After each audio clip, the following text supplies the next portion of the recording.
อันนี้ខ្ញុំបានថតសកម្មភាពខ្លះៗដែលបានមកអុកត្រីនៅថ្ងៃចូលឆ្នាំខ្មែរអត់បានដើរលេងណាគេទេអញ្ចឹងអុកត្រីនៅក្រៅផ្ទះអញ្ចឹងហើយក៏ថតវីដេអូខ្លះយកមកបង្ហាញជូនបងប្អូនដើម្បីមើលលេងកម្សាន្តនៅថ្ងៃទំនេរពីការងារមិនមកអុកតែមិនដឹងទេសូម្បីតែឆ្កែហ្នឹងក៏មកតាមចាប់ត្រីដែរមិនមែន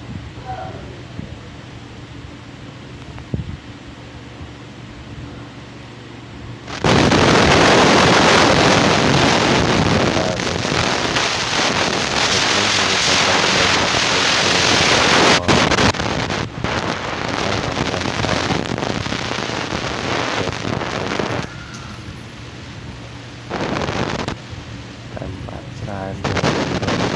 ពេញត្រីឲ្យចូលមកត្រីគួនត្រីចូលមកទៅធ្វើពេញអស់ឡាយទៅចូល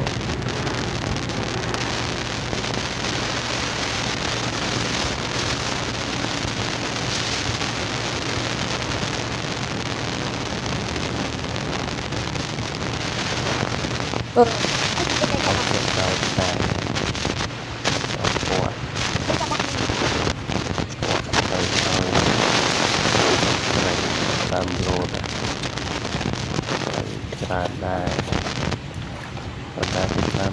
ត្រីទន្លេតែវាខាត់បាយយើងកាលពីខែឧស្សា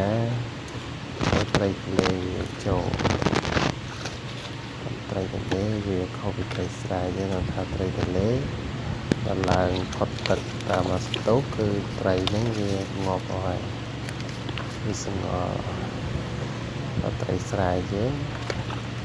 អាចប្រោះបាន 4-5 ថ្ងៃអីក៏បានដែរ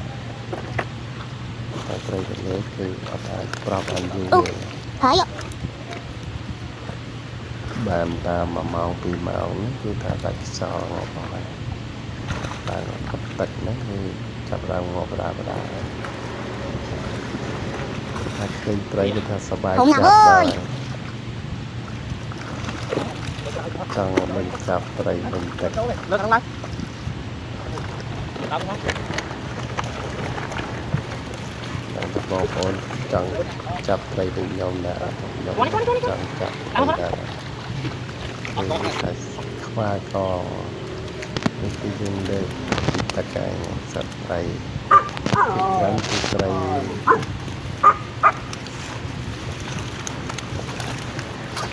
គឺមានត្រីទន្លេត្រីអឺគឺមិនមែនជាត្រីទូកទេរ៉ោះនេះគឺត្រីក្តាំងខាហើយអស់ទៅត្រីតោណាតែមួយញ៉ានេះគឺយើងរើសមកដើម្បីបែងចែកតាមប្រភេទត្រីងាយស្រួល